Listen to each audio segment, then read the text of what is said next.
Well, we're back at it after a little while. It's taken a bit longer than I'd kind of intended, and there were some unforeseen life events that occurred that made things take a little bit longer than they should have. But here we are. Anyway, I've got the front rebuilt. I honestly don't even remember where I left off last time. I know it wasn't insulated and anything like that, but got the wiring hooked back up, the insulation in there. Yeah, I'm ready to put this panel in the put this panel back on and put the bed and cabinetry back in, and that should be about it. I've got to cut out some of this wall and cut that curve profile. I think add some more staples. I got the roof all sealed up. Still got a couple spots that I got to just cover up with some Dicor. We got to get the channel or the bolt covers for in here, but these are all sealed. They have quad and butyl putty underneath them, so they're fully sealed, and that's all.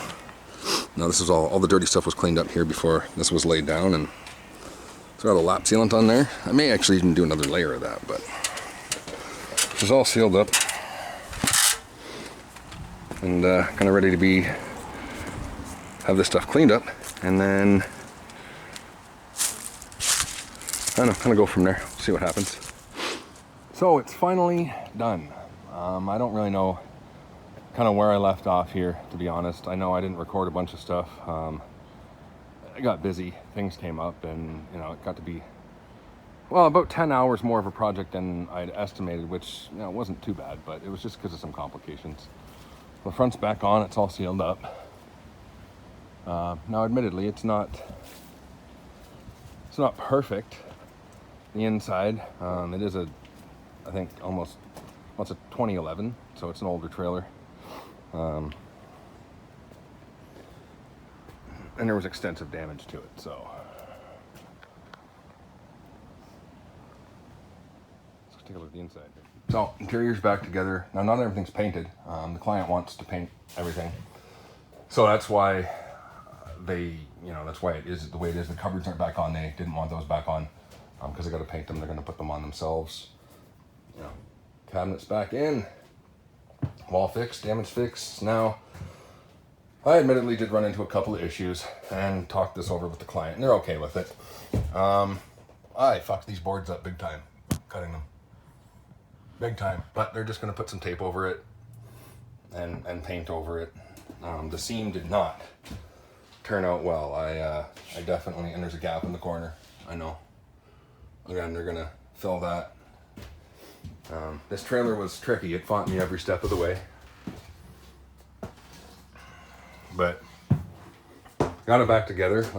There's a gap there that was there from whoever's done a previous repair, I think. Under the bed, everything's back, and I know it looks, not incredibly tidy.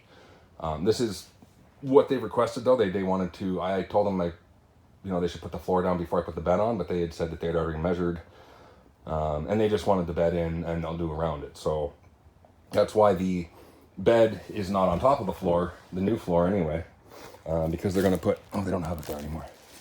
They're going to put some new flooring in here. The inverter, it's upside down. I know it is, but that's how the battery cables ran in the best, and, given what was there. And they said they also wanted to, they can clean up the wiring if necessary. This is just, we're trying to keep the labor low and get the job done. So it's all back together, and I think that's pretty much where we're at with this whole project, unless the client requests any other loose ends be tied up. But so, that being said, I know it's not some home reno show with an amazing reveal, but it is what it is. It's an older trailer, and it was a challenge. So in the end, we got her done, and the client is happy.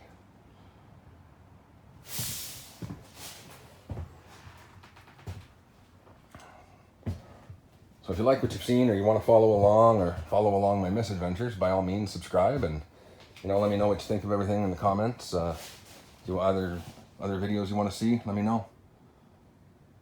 Thanks for watching.